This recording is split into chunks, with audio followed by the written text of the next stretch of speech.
This is day 245. How do I stay focused? Choosing a focus area is one of the most important things a person can do to improve their productivity. That is an absolutely true statement. But equally true is that staying focused is the ultimate key to success. So the question to ponder is this: how do I stay focused? That's an easy question to ask, but a difficult one to answer.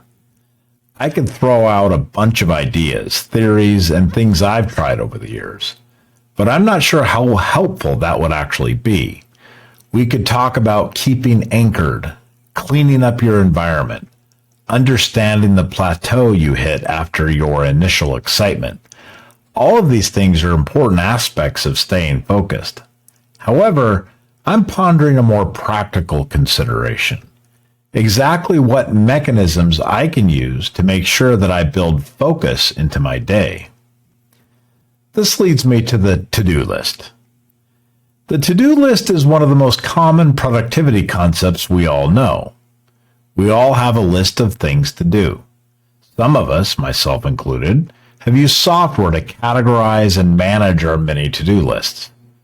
I've had workflows that quickly and efficiently move items from my inbox to my to-do list software so that I can stay on top of everything that I should be and need to be doing. The problem with the to-do list is that it doesn't discriminate. You end up going into taskmaster mode, not wanting to leave anything unattended. But here's a news flash to consider. It's a harsh reality.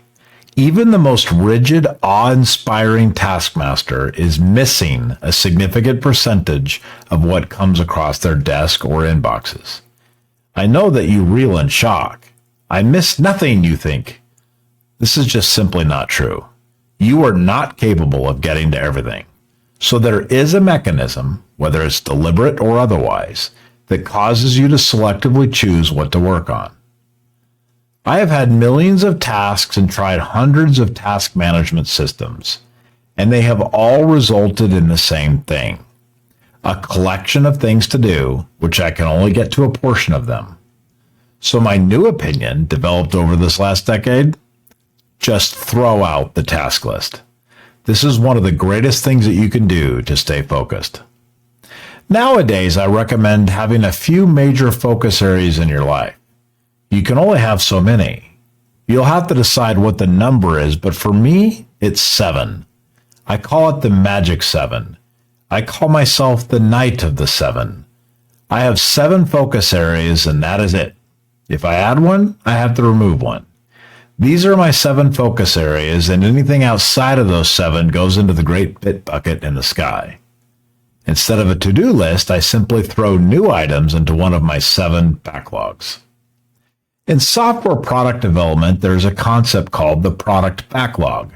It is effectively a list of all the things you want to do to improve the software.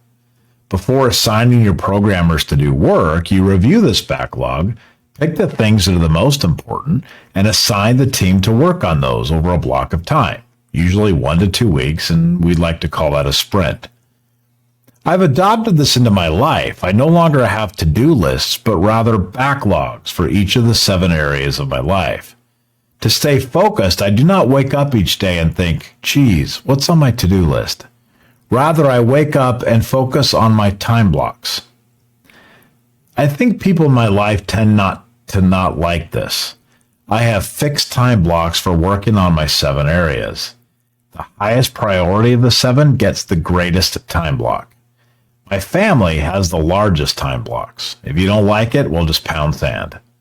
My primary business interest also has a series of large time blocks throughout the week.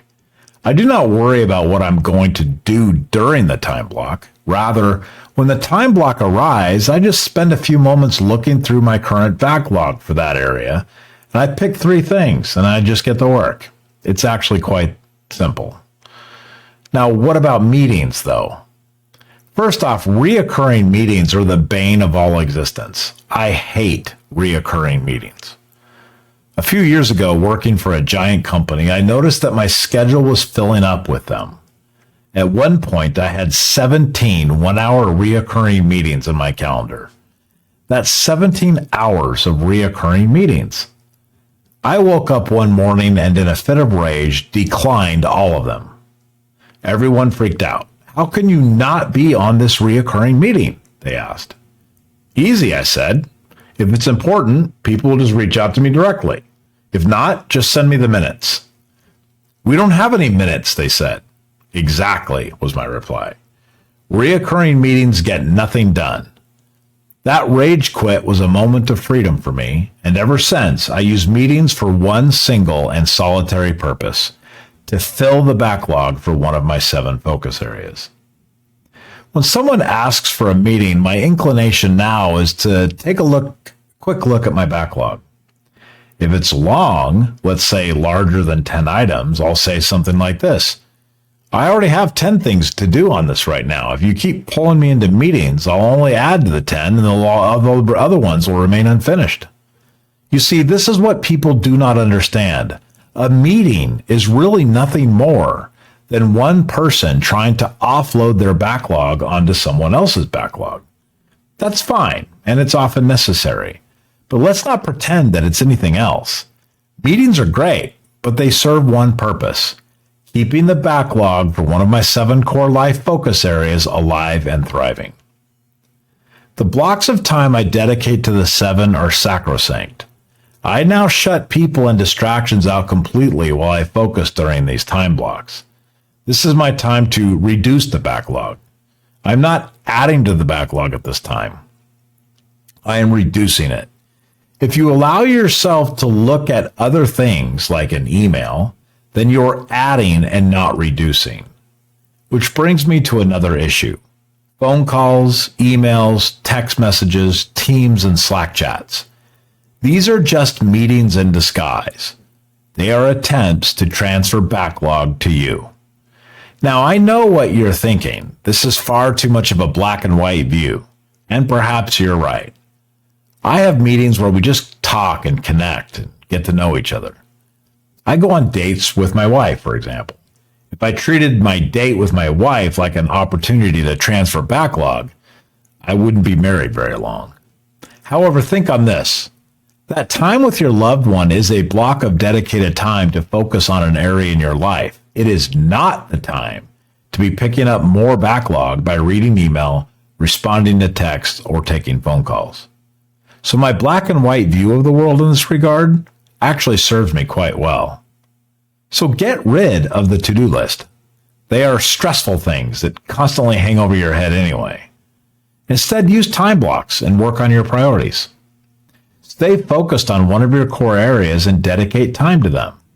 Trust me, viewing your task list as an unprioritized backlog is a key method to helping yourself stay focused on what is the most important to you.